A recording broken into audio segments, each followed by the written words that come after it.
지구촌 각국에 천국을 소망하시는 많은 목회자분들과 신학생 그리고 성도님들 반갑습니다.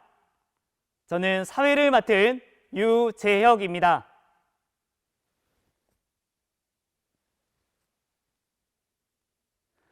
먼저 신천지 온라인 세미나를 열어주신 하나님께 감사와 영광을 올려드립니다. 이 시간 말씀 증거에 앞서 마음을 모아 하나님께 기도드리겠습니다.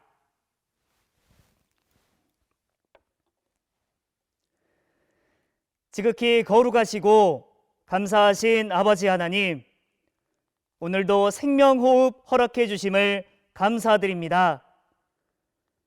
이 시간 신천지 온라인 세미나에 함께하는 많은 심령들 눈동자처럼 보호하여 주시고 사랑으로 충만하게 채워 주시옵소서.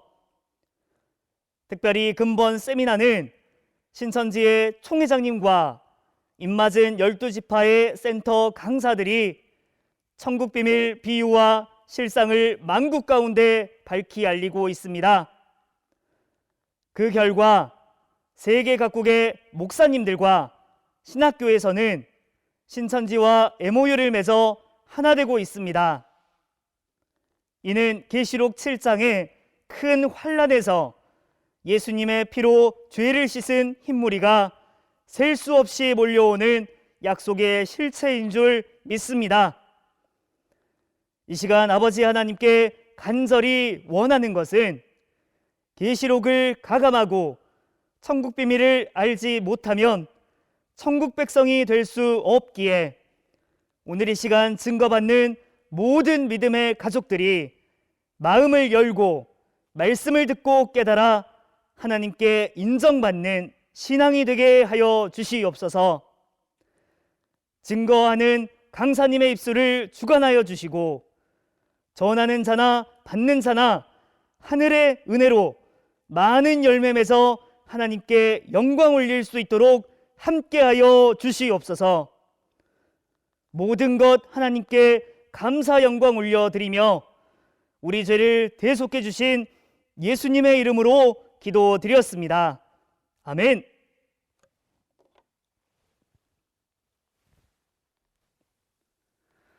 신천지 온라인 세미나 천국비밀 비유와 실상 증거, 오늘은 지난 시간에 이어 제14과 비유한 새 포도주와 새 부대와 감람류의 참뜻을 증거하겠습니다.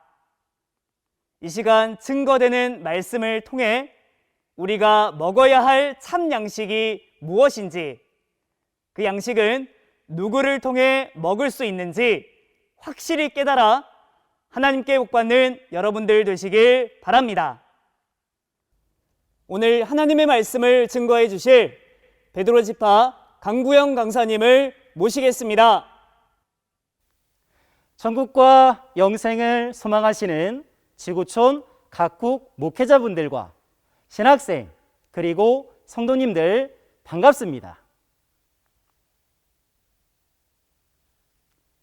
저는 신천지 12지파 중 베드로 지파장에게 계시 말씀을 배워 이 자리에 서게 된 센터 강사 강구영입니다. 저희 지파장은 신천지 이만희 총회장님께 계시 신학의 말씀을 배워 다 증거한 것입니다. 저도 이 시간 보고 듣고 깨달은 바의 말씀을 가감없이 증거하겠습니다. 오늘 제가 증거할 말씀은 초등제 14과 비유한 새 포도주와 새 부대와 감람류입니다. 성경에는 포도주와 감람류의 의미가 크게 두 가지가 있는데요. 먼저는 육적인 포도주와 감람류가 있습니다.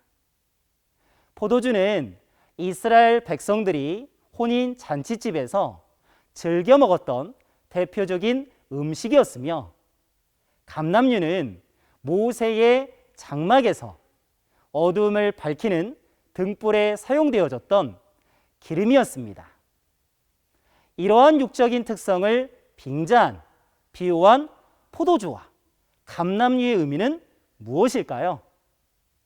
이것에 대해서 목사님들께서 잘 알고 계신 분도 있고 잘 알지 못하는 분들도 계실 수 있으니 이 시간 제가 한 번 더 증거할 때 잘 들어봐 주시면 좋겠습니다. 먼저는 비유의 답에 대한 설명을 드리겠습니다. 비유한 새 포도주의 의미는 새 계시 말씀입니다. 새 포도주를 담는 새 부대의 의미는 새 목자와 제자들입니다. 마지막으로 비유한 감람류의 의미는 증인의 증거의 말씀입니다. 왜 이와 같은 비유의 답이 나오게 되었는지 비유의 답에 대한 설명을 이어가도록 하겠습니다. 우선은 비유 성구 누가복음 5장 37절로 39절의 말씀을 함께 읽겠습니다. 새 포도주를 낡은 가죽 부대에 넣는 자가 없나니 만일 그렇게 하면 새 포도주가 부대를 터뜨려 포도주가 쏟아지고 부대도 버리게 되리라. 새 포도주는 새 부대에 넣어야 할 것이니라. 묵은 포도주를 마시고 새 것을 원하는 자가 없나니 이는 묵은 것이 좋다 함이니라. 이 말씀에 대한 배경은 이렇습니다. 초림 때 세리 출신이었던 주의 제자 레위가 예수님을 믿게 된 큰 기쁨으로 인하여서 잔치를 열게 되는데요. 그 잔치 자리에는 주의 제자들과 많은 세리들이 참석하게 됩니다. 잔칫날이다 보니 서로 음식을 나누어 먹지 않았겠습니까? 그 모습을 보고 있었던 서기관과 바리새인들이 비난을 하게 됩니다.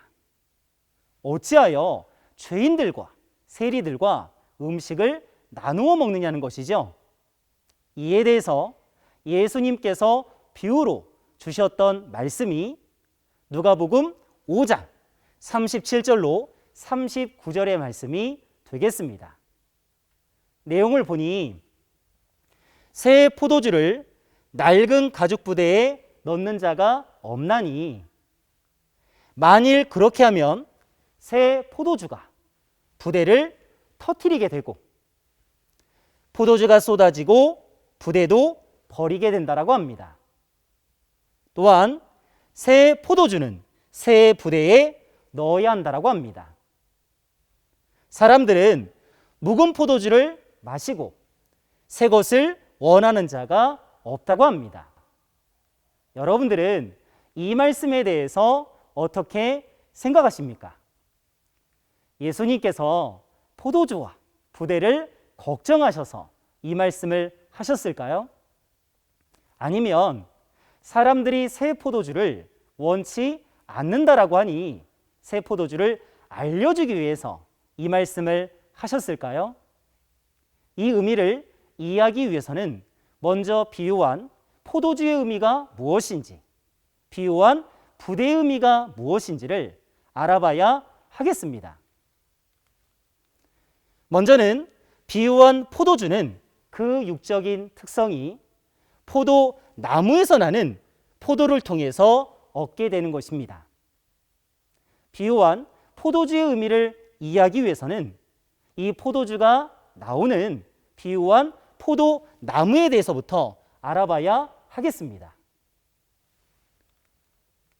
요한복음 15장 1절의 말씀을 가서 보니 예수님께서는 자신을 가리켜서 참 포도나무라고 표현하고 있습니다.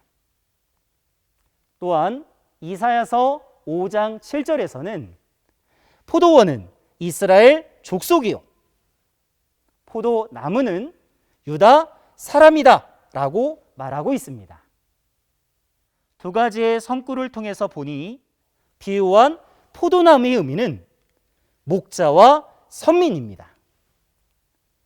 포도나무의 의미가 목자와 선민이라면 포도나무에서 나오는 것이 포도주가 되는 거 아니겠습니까?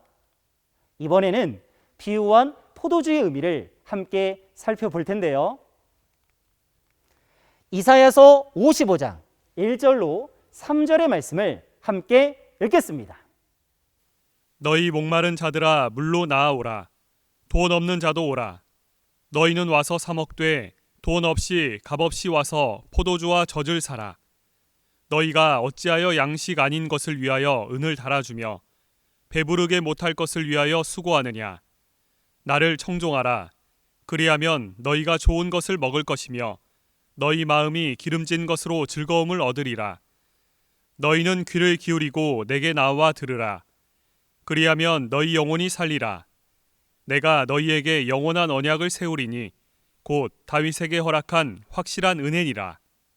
이사야서 55장 1절로 3절의 말씀을 보니 하나님께서는 선지자 이사야를 통해서 목마른 자들에게 주실 양식이 있어 이 양식을 사라고 하시는데요. 이 양식을 살 때는 돈 없이 값없이 와서 사라고 하십니다. 여러분들은 양식을 사실 때 돈 없이 값없이 사보신 경험이 있으십니까? 이 양식은 과연 어떤 양식일까요? 2절과 3절의 내용을 보니 너희는 내게 나와서 귀를 기울이고 들으라 라고 말씀하십니다. 그리하면 너희 영혼이 살 것이다 라고 말씀하시죠. 이를 통해서 물과 포도주와 젖이라고 하는 이 양식은 육적인 양식이 아닌 영적인 양식인 말씀이라는 것을 알 수 있겠습니다. 육적인 양식은 사람의 입을 통해서 먹게 되지만 영적인 양식이라고 하는 말씀은 귀를 통해서 들어먹게 되고 먹음으로 말미암아 사람의 심령이 산다라는 것을 알 수 있겠습니다. 그래서 비유한 포도주의 의미는 바로 말씀입니다. 포도주의 의미가 말씀이라면 이 포도주는 어디에서 얻을 수 있을까요? 이사야서 25장 6절로 8절의 말씀을 가서 보니 하나님께서는 산에서 연회라고 하는 혼인잔치를 베푸신다라고 합니다. 그곳에 준비된 음식은 오래 저장한 맑은 포도주라고 하시는데요. 포도주의 의미가 말씀이라면 오래 저장한 맑은 포도주의 의미는 무엇일까요? 그것은 하나님께서 때가 되어 주시게 되는 새 계시의 말씀이라는 것을 알 수 있겠습니다. 또한 포도주는 영적인 포도주의 종류가 두 가지가 있으니 하나는 하나님의 포도주요, 다른 하나는 사단의 포도주가 있습니다. 또한 하나님의 포도주는 묵은 포도주와 새 포도주로 나뉘어지게 되며 사단의 포도주는 들 포도주요, 음행의 포도주라는 표현이 나오게 됩니다. 이번에는 하나님의 포도주라고 하는 묵은 포도주와 새 포도주의 의미를 함께 알아보도록 하겠습니다.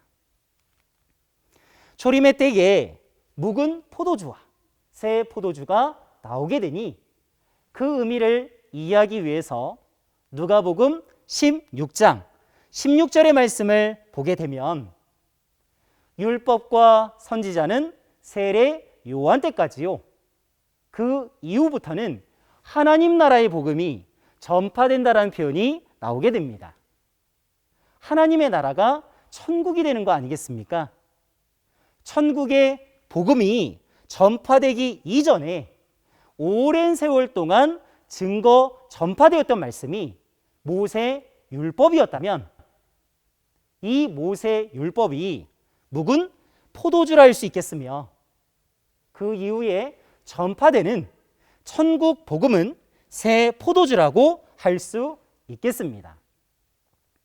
새 포도주의 의미를 조금 더 자세하게 이해하기 위해서 요한복음 1장 17절의 말씀을 보게 되면 율법은 모세로 말미암아 주신 것이요 은혜와 진리는 예수님으로 말미암아 왔다라는 표현이 나오게 됩니다.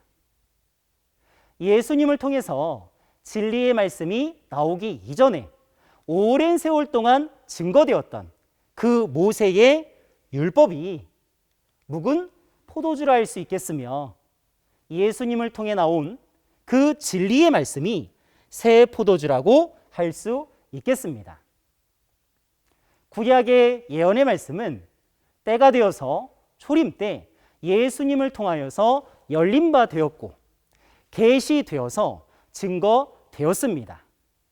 당시의 유대인들은 예수님을 통해서 증거되는 계시의 말씀을 한 번도 들어보지 못하였으니 그들에게는 바로 그 말씀이 새 포도주가 되는 거 아니겠습니까? 정리하자면 초림 때 묵은 포도주의 의미는 모세의 율법이요, 새 포도주의 의미는 구약을 이룬 새 계시의 말씀입니다. 묵은 포도주와 새 포도주는 초림의 때에만 국한되는 것이 아니라 재림의 때에도 나타나게 됩니다. 재림의 때에 묵은 포도주와 새 포도주의 의미를 이해하기 위해서 누가복음 22장 18절로 20절의 말씀을 보게 되면, 이제 하나님 나라가 임할 때까지 포도나무에서 난 것을 다시 마시지 않는다라는 말씀이 나오게 됩니다. 여러분들, 포도나무에서 나는 것이 무엇이겠습니까? 그것은 포도주입니다. 포도주가 말씀이라면 이 말씀을 다시 한번 마실 수 있는 것은 하나님의 나라가 임할 때가 되는 거 아니겠습니까? 하나님의 나라가 임할 때는 주기도문의 내용처럼 뜻이 하늘에서 이룬 것 같이 땅에서 이루어진다는 것처럼 주님께서 다시 오시게 되는 주 재림의 때라는 것을 알 수 있겠습니다. 이 주 재림의 때에 다시 마시게 되는 이 포도주의 말씀을 이해하기 위해서 마태복음 26장 29절의 말씀을 함께 읽겠습니다. 그러나 너희에게 이르노니 내가 포도나무에서 난 것을 이제부터 내 아버지의 나라에서 새 것으로 너희와 함께 마시는 날까지 마시지 아니하리라 하시니라. 마태복음 26장 29절의 내용을 보니 예수님께서 새 것을 먹을 것을 약속하셨는데요, 새 것을 먹는 장소는 아버지 나라이며 먹게 되는 새 것이라는 것은 포도나무에서 나는 것이니 새 포도주라 할 수 있겠습니다. 그렇다면 재림 때 먹게 되는 새 포도주의 의미는 신약을 이룬 새 계시 말씀이며, 이것이 나오기 이전에 오랜 세월 동안 먹어왔던 묵은 포도주는 구약을 이룬 초림의 복음이라는 것을 알 수 있겠습니다. 이번에는 하나님의 포도주라고 하는 참 포도주와 사단의 포도주라고 하는 들 포도주, 음행의 포도주에 대해서 함께 살펴보도록 하겠습니다. 먼저는 참 포도나무와 참 포도주를 알아볼 텐데요, 요한복음 15장 1절의 말씀을 보시게 되면 예수님께서는 자신을 가리켜서 참 포도나무라고 표현하고 있습니다. 왜 참이라는 단어가 붙었을까요? 그것은 하나님께서 참 하나님이시니 참 하나님이 함께하는 예수님도 참 목자가 되는 거 아니겠습니까? 또한 참 포도나무에서는 참 포도주가 나오게 됩니다. 그렇다면 예수님에게서는 무엇이 나오겠습니까? 실제 포도주가 나오겠습니까? 그것은 아니겠죠. 예수님을 통해서 나오는 것은 진리의 말씀입니다. 이 진리의 말씀은 사람의 심령을 살리는 생명이 있습니다. 요한복음 1장 1절로 4절의 말씀을 가서 보니 태초의 말씀이 하나님이시고 그 말씀 안에 생명이 있다라는 표현이 나오게 됩니다. 이는 또한 하나님께서 창세기의 말씀을 통해서 우리가 먹어야 될 양식인 생명 과실이라 할 수 있으며 생명 과실을 맺게 되는 생명 나무는 참 포도나무라고 말할 수 있습니다. 그래서 예수님께서는 요한복음 14장 6절의 말씀에 내가 곧 길이요 진리요 생명이라고 표현하고 있습니다. 예수님의 입을 통해서 증거되는 그 진리의 말씀, 구약을 이룬 새의 계시의 말씀을 먹었을 때 우리의 심령들이 산다라는 것을 알 수 있겠습니다. 이번에는 사단의 포도나무라고 하는 들포도나무와 들포도주에 대해서 함께 살펴보도록 하겠습니다. 구약의 예언인 다니엘서 4장 20절로 22절의 내용을 보시게 되면 저 옛날 하나님의 선민이었던 이스라엘을 멸망시킨 이방 바벨론의 나라 느부갓네살 왕이 나오게 됩니다. 그 왕을 가리켜서 들포도나무다라고 표현되어 있는데요. 성경 속에서 말씀하시는 왕의 의미는 무엇이겠습니까? 베드로전서 2장 9절의 말씀을 보니 왕 같은 제사장이다라는 표현이 나오게 됩니다. 왕이라는 것은 제사를 인도하는, 예배를 인도하는 목자라는 것을 알 수 있겠습니다. 그래서 느부갓네살 왕은 이방의 목자라고 얘기할 수 있으며 들포도나무에서 나오는 것은 들포도주입니다. 이 들포도주의 의미를 조금 더 자세하게 이해하기 위해서 신명기서 32장 31절로 33절의 말씀을 함께 읽겠습니다. 대적의 반석이 우리의 반석과 같지 못하니 대적도 스스로 판단하도다. 그들의 포도나무는 소돔의 포도나무요 고모라의 밭의 소산이라. 그들의 포도는 쓸개 포도니 그 송이는 쓰며 그들의 포도주는 뱀의 독이요 독사의 악독이라. 신명기서 32장 31절로 33절의 말씀을 보니 이방의 포도나무에서 맺게 되는 포도는 쓸개 포도요 그 송이는 쓰며 그들의 포도주는 뱀의 독이요 독사의 악독이라는 표현이 나오게 됩니다. 여러분들 독을 먹으면 사람이 어떻게 되겠습니까? 죽지 않겠습니까? 이처럼 이방 목자를 통해서 나오게 되는 그 비진리의 말이 사람의 심령을 죽이게 되는 독이요 악독이라는 것을 알 수 있겠습니다. 이는 또한 창세기 말씀에 하나님께서 절대로 먹지 말라고 하는 양식이 있었으니 그 양식은 바로 선악과입니다. 이 선악과를 맺게 되는 나무는 선악나무이니 들포도나무라 표현할 수 있겠습니다. 다니엘서의 말씀은 구약의 예언의 말씀입니다. 이 구약의 예언의 말씀은 초림의 때에 성취되는 거 아니겠습니까? 그 성취되는 내용을 함께 살펴보도록 하겠습니다. 마태복음 23장 33절의 말씀을 보니 예수님께서 서기관과 바리새인들이라는 당시의 목자들을 가리켜서 뱀이다, 독사다 라고 표현하고 있습니다. 여러분들은 뱀을 보신 적이 있습니까? 서기관과 바리새인들은 사람이었으며 당시의 목자들이었습니다. 그들의 모습이 뱀은 아니지 않겠습니까? 결국 서기관과 바리새인들이 뱉어내는 그 말 자체가 사람의 심령을 죽이는 독이요 악독이라고 비유할 수 있겠습니다.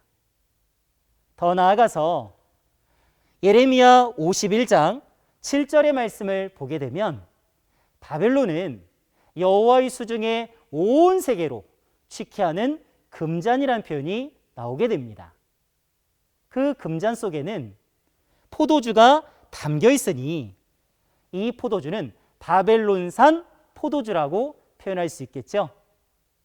여러분들은 어느 나라산 포도주를 선호하십니까? 또한 열방이라고 하는 모든 나라에 있는 사람들이 이 바벨론산 포도주를 마시고 인하여 미쳤다라고 합니다. 사람이 미치게 되면 정신이 온전치 못하여서 옳고 그름을 분별할 수 없다는 것을 알 수 있겠습니다. 당시 2000년 전에 서기관과 바리새인들이 증거하는 그 비진리의 말을 들었던 당시의 유대인들은 정신이 온전치 못하고 미친 바 되어서 하나님의 아들인 예수님이 그들의 앞에 나타나셨음에도 불구하고 알아보지 못하고 결국 죽이게 된다는 것을 성경의 역사를 통해서 우리는 알 수가 있습니다. 초림의 때에만 들포도나무와 들포도주가 있었던 것은 아닙니다. 재림의 때에도 출현하게 되니 요한계시록 17장 1절로 5절의 말씀을 보게 되면 한 특이한 여자가 나오게 됩니다. 이 여자는 이마 가운데 바벨론이라고 적혀 있으며 손에는 금잔을 들었다라고 합니다. 또한 이 여자는 7머리 10뿔 가진 짐승을 탔으며 많은 물 위에 앉아있다라고 표현합니다. 여러분들은 이러한 여자를 보신 적이 있습니까? 과연 예언서 속의 여자의 의미는 무엇일까요? 갈라디아서 4장 19절의 표현을 보게 되니 사도 바울은 내가 너희를 위하여서 해산하는 수고를 한다 라는 표현이 나오게 되고요. 고린도전서 3장 2절의 표현을 보게 되면 내가 너희를 저주로 먹이고 밥으로 하지 아니한다라는 표현이 나오게 됩니다. 여기에서 여러분들에게 질문 한 가지 드려보도록 하겠습니다. 사도 바울은 남자입니까? 여자입니까? 남자죠. 저도 남자입니다. 사도 바울은 남자임에도 불구하고 해산하는 수고를 한다. 너희를 저주로 먹인다라고 합니다. 이는 육적으로는 남자이지만 영적으로는 말씀의 씨를 받아서 영적인 자녀를 낳게 되고 양육하는 목자라는 것을 알 수 있겠습니다. 하지만 이 여자는 일반 여자가 아니고 일반 목자가 아닙니다.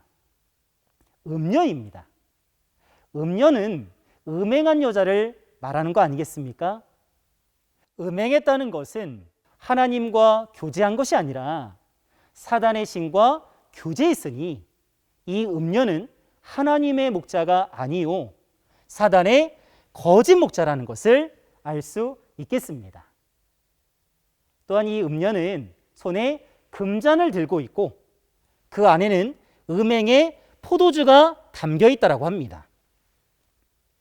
그 음행의 포도주는 거짓 교리요 주석의 말입니다. 주석이라는 것은 풀 주자에 풀 석자로서 성경이 이럴 것이다 저럴 것이다 라고 하는 사람들의 나름의 생각들과 해설이 들어가 있는 성경 해설서입니다. 하나님도 한 분이시요 예수님도 한 분이시요 천국도 한 곳이요 성경도 한 권일지인데 이 주석이란 책을 보게 되면 어느 것이 하나님의 참뜻인지를 알기가 너무나 어렵습니다. 또한 이 음녀가 7머리 10뿔 가진 짐승을 탔다라고 하니 이 짐승은 주 재림의 때에 출현하게 되는 멸망자입니다. 또한 이 음녀가 앉아있는 많은 물이라는 것은 요한계시록 17장 15절의 말씀을 보게 되니 백성과 무리와 열국과 방언이라고 합니다. 백성과 무리와 열국과 방언들은 오늘날 전통 교단과 교회들임을 알 수 있겠습니다. 이 음행의 포도주를 조금 더 이해하기 위해서 요한계시록 18장 2절로 3절의 말씀을 보시게 되면 바벨론이라고 하는 큰 성이 출현하게 됩니다. 이 바벨론 성은 귀신의 처소요, 각종 더럽고 가증한 세계에 모이는 곳이 되었다고 합니다. 성경에서 새라는 것은 영을 의미합니다. 이 바벨론 성에는 하나님의 성령, 곧 깨끗한 영이 함께하는 것이 아니라 사단의 악령이요, 더러운 영들이 모이는 곳이 바벨론이라는 것을 알 수 있겠습니다. 또한 바벨론에서 나오게 되는 그 음행의 포도주로 인하여서 만국이 무너졌으며 땅의 왕들이라고 하는 목자들도 음행했다라고 말씀하십니다.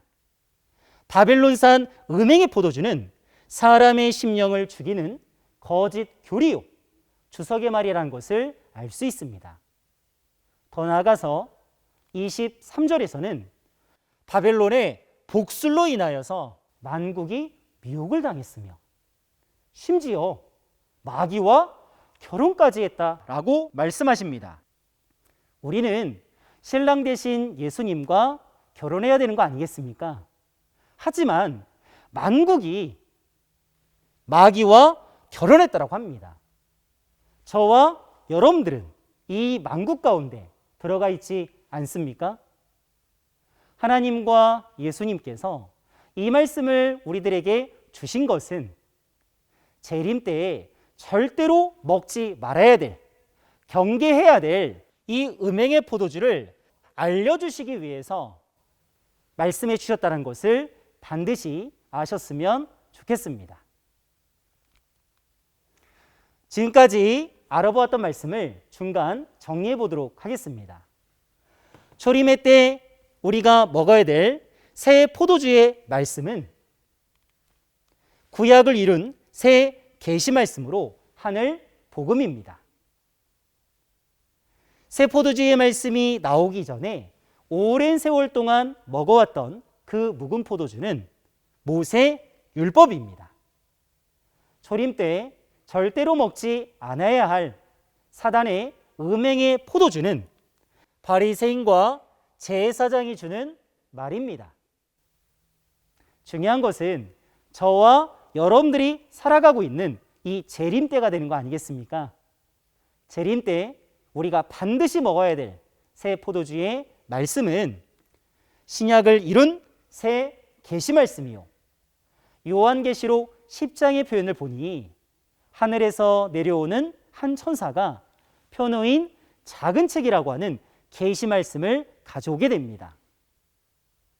새 포도주의 말씀이 나오기 이전에 오랜 세월 동안 먹어왔던 묵은 포도주는 구약을 이룬 초림의 복음이요, 오늘날 저와 여러분들이 반드시 경계해야 할 음행의 포도주는 사단의 목자가 주는 비진리요, 주석의 말이라는 것을 반드시 알아야 하겠습니다. 이번에는 포도주를 담게 되는 부대의 의미에 대해서 함께 살펴보도록 하겠습니다. 부대라는 것은 그 육적인 특성이 배나 가죽, 종이로 만든 큰 자루로서 양식을 담는 도구라 하겠습니다. 비유한 부대의 의미를 이해하기 위해서 사도행전 9장 15절의 말씀을 본 바 예수님께서는 사도 바울을 가리켜서 이 사람은 나 예수의 이름을 이방인과 임금들과 이스라엘 자손들 앞에 전하기 위하여 택한 나의 그릇이다 라는 표현이 나오게 됩니다. 여러분들의 집에도 많은 그릇이 있는 것 아니겠습니까? 그렇다면 사도 바울이 실제 그릇이었습니까? 그것은 아니었죠.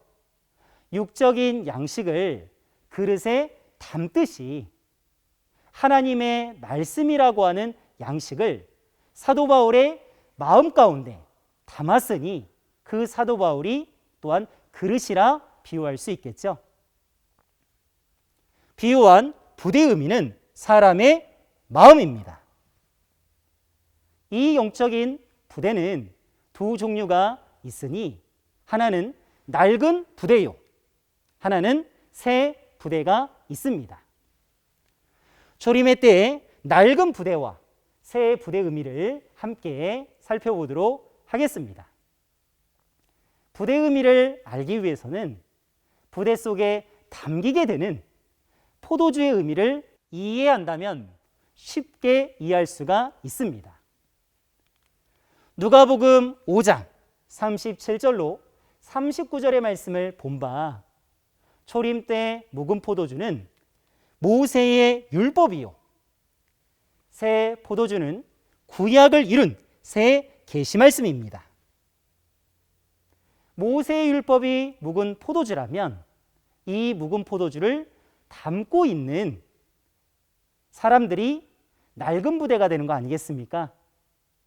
초림 당시에 낡은 부대의 실체는 당시의 제사장들입니다. 그렇다면 구약을 이룬 새 계시의 말씀이 새 포도주라면 이것을 담고 있었던 사람들이 새 부대가 되는 거 아니겠습니까? 초림 때 새 부대의 실체는 예수님과 제자들입니다. 예수님과 제자들은 새 부대가 되어서 구약을 이룬 새 계시의 말씀을 담고 있었습니다. 하지만 본인들만 갖는 것이 아니라 알지 못하는 사람들에게 알려줘야 되는 거 아니겠습니까? 그 계시의 말씀이 당시의 제사장들에게 증거 전파되었을 때 당시의 제사장들의 마음과 심령이 낡고 부패해져 있었다라면 이 계시의 말씀을 감당하지 못하고 부대가 터지게 되며 포도주도 쏟아지게 된다는 것을 알 수가 있겠습니다.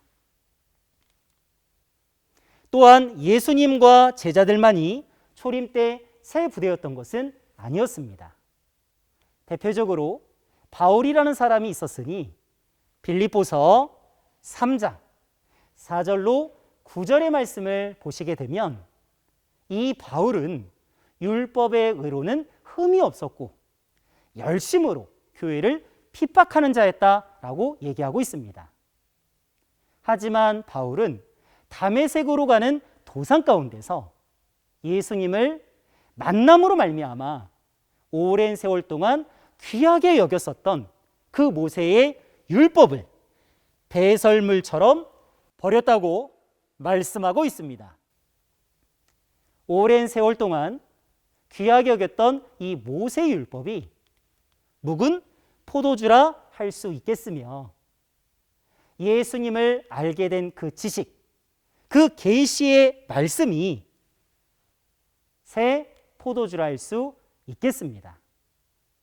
우리는 바울의 삶을 통해서 내가 지금 듣고 있는 이 말씀이 묵은 포도주의 말씀인지 새 포도주의 말씀인지 구분해야 되고, 새 포도주의 말씀이라면 이 새 포도주의 말씀을 담을 수 있는 낡은 부대가 아니요 새 부대가 다 되셨으면 좋겠습니다. 재림의 때에도 낡은 부대와 새 부대가 출현하게 됩니다. 이 의미를 알기 위해서 요한계시록 10장 1절로 2절의 말씀을 보게 되면 하늘에서 한 천사가 펴놓인 작은 책을 들고 온다라고 합니다. 펴놓인 걸 보니 계시책이 되는 거 아니겠습니까? 이 계시책이 새 포도주입니다. 새 포도주인 이 열린 계시책을 받아먹는 사람이 나오게 되니 8절에서 10절의 내용을 본 바 요한이 펴놓인 작은 책을 이 천사를 통해서 받아 먹게 됩니다. 그렇다면 이 요한은 새 포도주인 계시 말씀을 받는 새 부대라 할 수 있겠죠. 하지만 혼자만 이 말씀을 가지고 있는 것이 아니라 알지 못하는 사람들에게 또한 전해야 되는 거 아니겠습니까?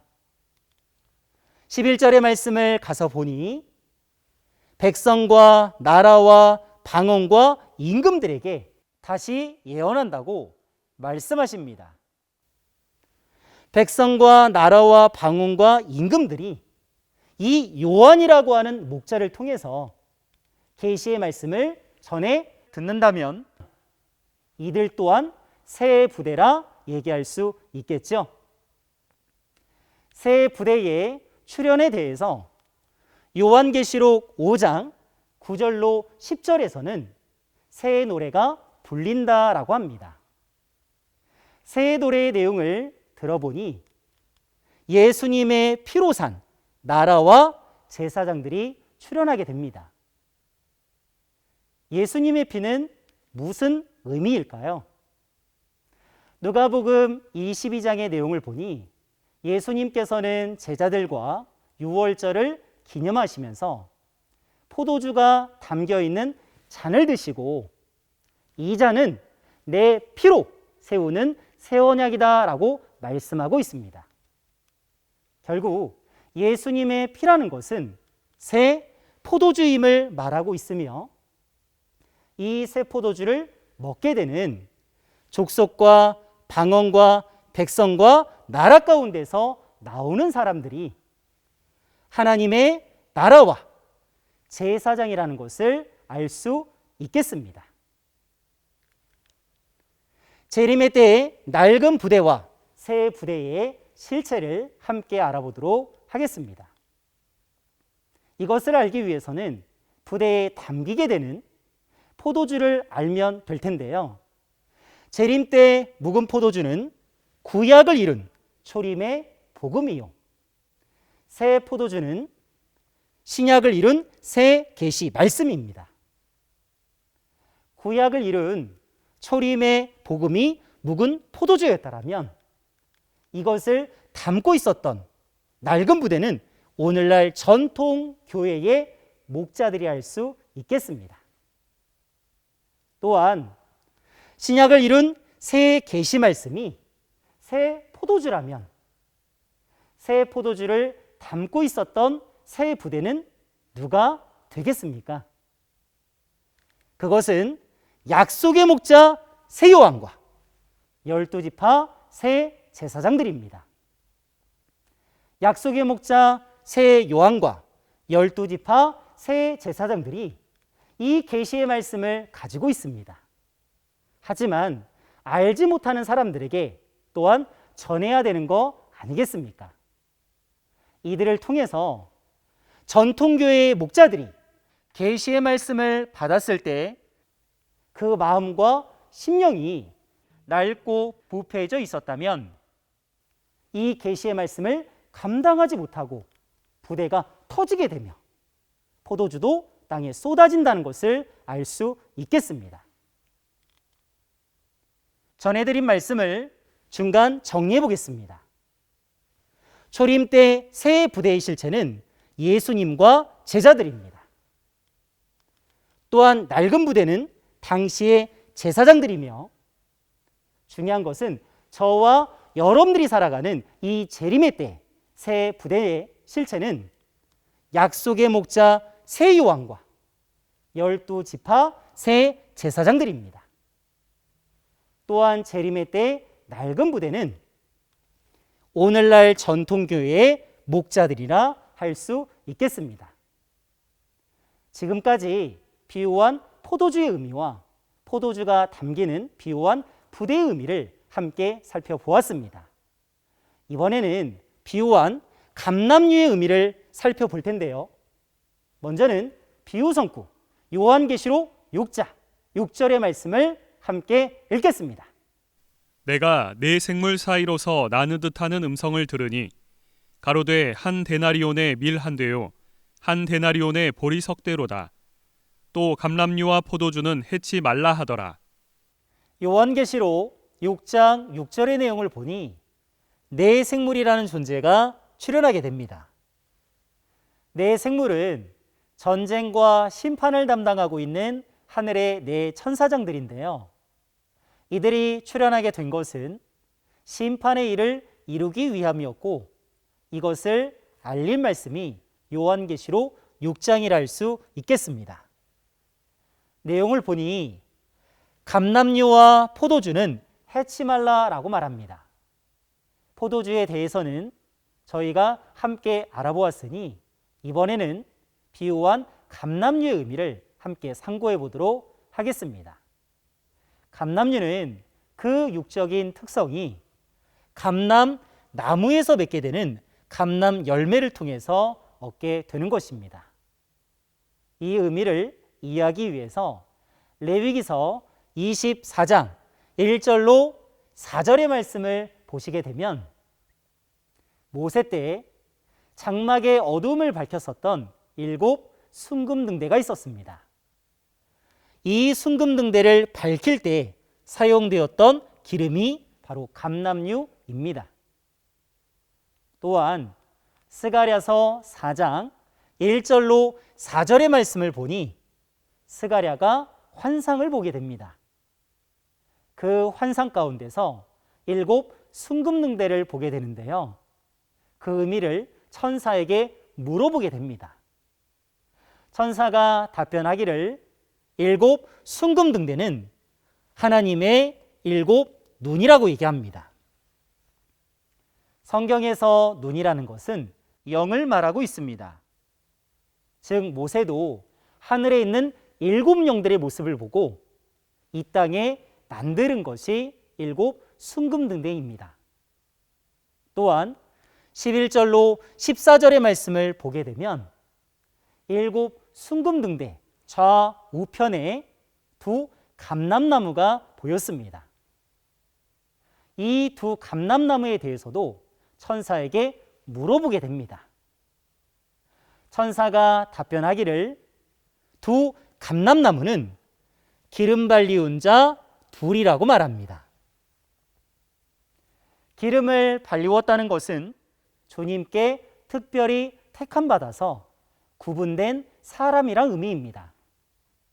하지만 이 성구를 통해서는 저희가 비유한 감람나무와 비유한 감람류의 의미를 이해하는 것이 쉽지가 않습니다. 조금 더 자세히 알기 위해서 요한계시록 11장 3절로 4절의 말씀을 보시게 되면 2 증인을 가리켜서 2 감람나무다라고 표현되어 있습니다. 2 감람나무에게서는 바로 감람류라는 것이 나오게 됩니다. 그렇다면 2 증인을 통해서는 무엇이 나오겠습니까? 실제 감람류라고 하는 기름이 나오겠습니까? 그것은 아니겠죠. 이들은 증인이니 이들의 입을 통해서 증거되는 증거의 말씀이 바로 감람류가 되겠습니다. 그렇다면 왜 2 증인이라고 표현되어 있을까요? 그것은 요한계시록 10장의 표현을 보게 되니 하늘에서 내려오는 천사가 펴놓인 작은 계시책을 들고 오고 그 책을 받아먹는 한 목자가 있으니 바로 요한입니다. 그 요한과 요한을 곁에서 돕고 있는 사람이 있으니 그 2 사람을 가리켜서 계시록 11장에서는 2 증인이라고 표현되어 있습니다. 2 증인의 역사는 시작부터 끝까지 쭉 같이 가는 듯하나 요한계시록 22장 8절의 내용을 보니 이것들을 보고 들은 자는 나 요한 한 명이라고 말씀하십니다. 여기에서 말하는 이것들이라는 것은 요한계시록 전장의 사건을 말하는 것입니다. 요한계시록의 말씀이 성취가 되는 그 현장에서 보고 듣고 전하는 목자는 여러 명이 아니라 오직 요한 한 명임을 알 수 있습니다. 또한 16절의 내용을 보니 교회들을 위해서 보내는 예수님의 사자가 출현하게 되며 예수님의 사자는 이것들이라고 하는 요한계시록 전장의 사건을 증거합니다. 결국은 계시록 22장 8절에 있는 이 요한도 16절에 있는 예수님의 사자와 동일 인물이라는 것을 알 수 있겠습니다. 이번에는 천국에 들어가기 위해서 반드시 알아야 할 또 하나의 비유의 말씀을 함께 살펴보도록 하겠습니다. 마태복음 25장 1절로 13절의 말씀을 보시게 되면 예수님께서 그때에 천국은 이라고 하시면서 열 처녀의 비유를 베풀고 계십니다. 마태복음 25장의 그때라는 것은 마태복음 24장의 때부터 연결이 되는 말씀인데요. 마태복음 24장의 말씀은 주 재림의 때를 말씀하십니다. 그러니 마태복음 25장도 예수님께서 다시 오시게 되는 주 재림의 때에 신랑 되신 예수님을 영접하게 되는 열 처녀의 비유에 대한 말씀이 되겠습니다. 하지만 신랑 되신 예수님을 기다리는 열 처녀의 모습은 다 똑같지가 않습니다. 슬기로운 처녀들은 등이 있으며 기름이 넉넉하게 준비되어 있습니다. 그래서 신랑 되신 예수님을 영접하게 되지요. 하지만 미련한 처녀들은 등은 있으나 기름이 넉넉하게 준비되어 있지 않아서 신랑 되신 예수님이 오기 전까지 기름이 떨어져 가게 됩니다. 결국 그들은 기름이 떨어지게 되어서 슬기로운 처녀들에게 좀 나누어 달라고 부탁하게 됩니다. 그랬을 때 슬기로운 처녀들은 나와 너희의 쓰기에 부족하니 차라리 기름 파는 자에게 가서 사오라고 충고해 주게 됩니다. 미련한 처녀들이 기름을 사러 간 사이에 신랑 되신 예수님께서 오시게 되고 슬기로운 처녀들은 혼인잔치에 들어가게 되지만 미련한 처녀들은 들어가지 못하게 됩니다. 그렇다면 왜 이와 같은 결과와 차이가 생기게 되었는지 알아야 되는 거 아니겠습니까? 그것은 바로 기름입니다. 기름을 넉넉하게 준비하였느냐, 넉넉하게 준비하지 않았느냐에 따라서 혼인잔치에 참여하는가, 참여하지 못하는가가 결정된다는 것을 알 수 있겠습니다. 여러분들은 이 기름을 넉넉하게 준비하셨습니까? 이 기름은 과연 어떤 기름일까요? 실제 석유일까요? 이 기름의 의미를 이해하기 위해서 먼저는 등의 의미를 살펴보도록 하겠습니다. 성경에서 등이라는 것은 시편 119편 105절의 말씀을 보니 주의 말씀은 내 발의 등이요 내 길의 빛이니다 라고 말하고 있고요. 베드로후서 1장 19절에서는 우리에게 더 확실한 예언이 있어서 어두운 데 비치는 등불과 같다라는 표현이 나오게 됩니다. 결국 비유한 등의 의미는 하나님의 말씀이요 예언이라는 것을 알 수 있겠습니다. 하지만 등만 있다 하여서 등불을 밝힐 수 있는 것은 아닙니다. 반드시 필요한 것이 기름이지 않겠습니까? 그 비유한 기름의 의미는 증인의 증거의 말씀입니다. 등이 성경이요 기름이 증인의 증거의 말씀이니 특별히 요한계시록의 예언의 말씀이 이루어질 때 그 이루어지는 현장에서 보고 듣고 전하는 그 증인이 증거하는 말씀을 통해서 약속한 천국을 볼 수 있고 약속한 천국에 들어갈 수 있는 거 아니겠습니까?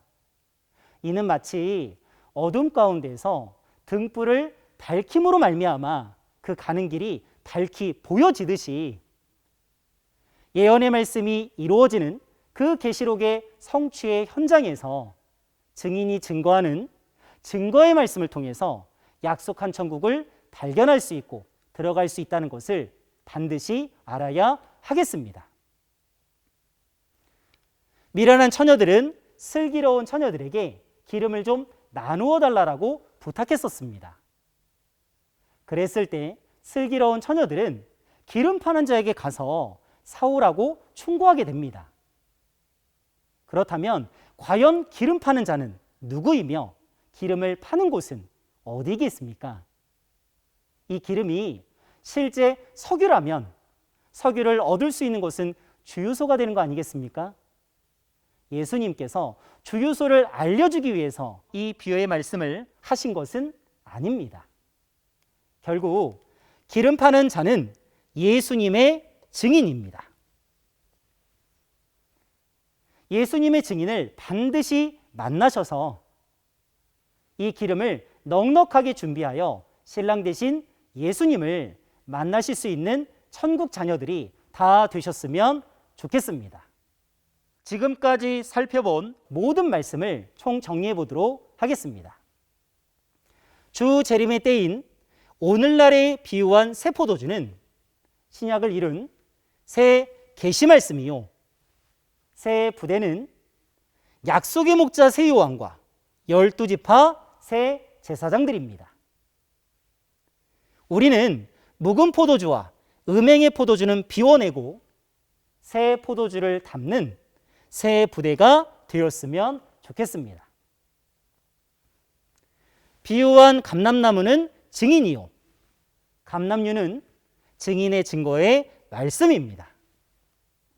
주 재림의 때에 계시록 사건의 예언과 그 이루어진 실상을 보고 듣고 전하는 증인을 만나서 등불 밝혀서 다시 오시는 주님을 맞이하는 저와 여러분들이 다 되었으면 좋겠습니다. 우리가 반드시 알아야 할 것은 천국 비밀은 비유로 기록되었다는 사실입니다. 비유를 깨달아야만 약속한 천국에 다 들어갈 수 있습니다. 이 비유의 말씀을 밝히 증거할 수 있는 것은 약속대로 나타난 실체요, 실상이 있기 때문입니다. 우리 모두 함께 깨달아서 천국 백성들이 다 되었으면 좋겠습니다. 다음 시간에는 저보다 더 멋지고 실력 있는 강사님이 나오셔서 말씀을 증거해 주실 것입니다. 다음 시간에도 꼭 참석하셔서 깨닫는 시간이 되시면 좋겠습니다. 우리는 하나님과 예수님 안에서 하나입니다. We are one! 말씀 마치고 다 같이 기도 드리겠습니다. 감사하시고 고마우신 아버지 하나님, 오늘 또 하나님의 은혜로 천국 비밀 비유와 실상 증거 세미나를 열어주시고 하나님을 사모하는 많은 자녀들 함께하도록 인도하여 주심에 감사를 드립니다. 참석하신 모든 심령들의 마음을 아버지께서 주관하여 주시옵소서. 오늘은 초등제 14과 비유한 새 포도주와 새 부대와 감람류에 대한 말씀을 상고하게 되었습니다. 오늘 증거된 아버지의 말씀이 길이 되고 생명이 되어 새 포도주를 담는 새 부대가 되게 하여 주시옵소서. 또한 증인을 통해 증거되는 말씀인 감람류 넉넉히 채워 비유의 모든 뜻을 실상을 통해 깨달음으로 천국 혼인잔치로 인도함 받는 심령들 되게 하여 주시옵소서. 다음 시간에도 귀한 만남 이어질 수 있도록 각인의 마음 주관해 주시고 영육간에 강건토로 보호하여 주시옵소서. 이 모든 것 예수님의 이름으로 기도드렸습니다. 아멘. 끝까지 경청해 주셔서 감사합니다.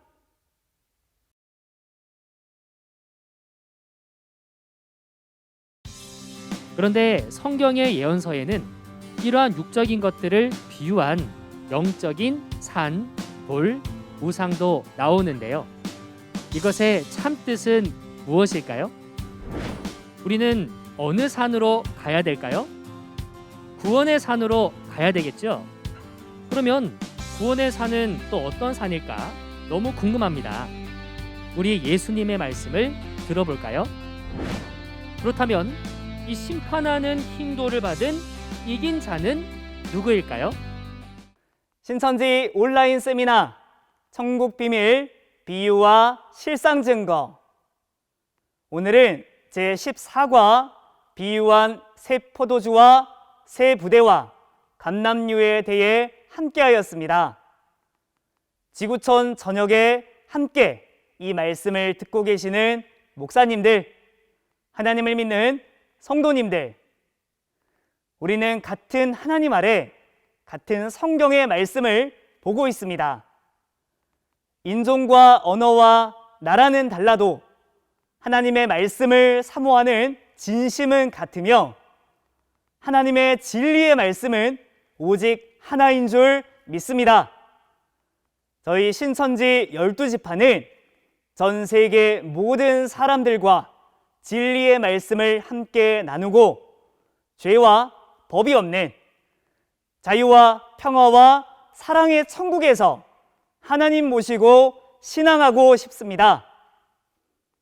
현재 이 진심을 알아주신 많은 목사님들과 신학교에서는 저희 신천지와 성경적, 문화적 교류를 위해 MOU를 맺고 있습니다.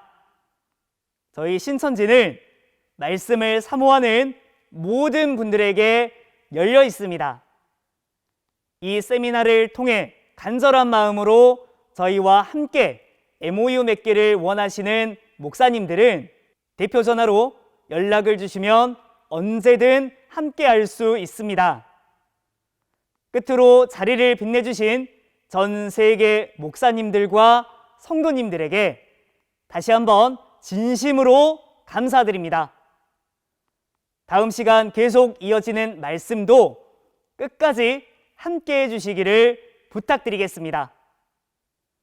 이상으로 모든 순서 마치고 주님 가르쳐 주신 기도 드리겠습니다.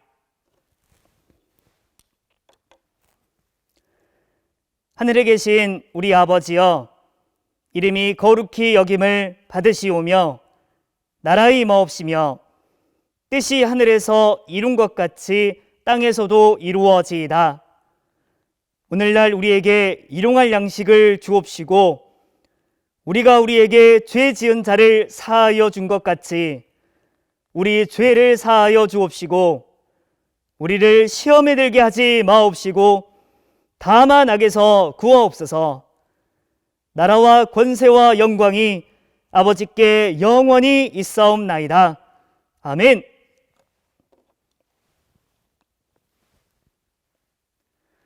함께 해주신 하나님의 가족 여러분들 진심으로 감사합니다.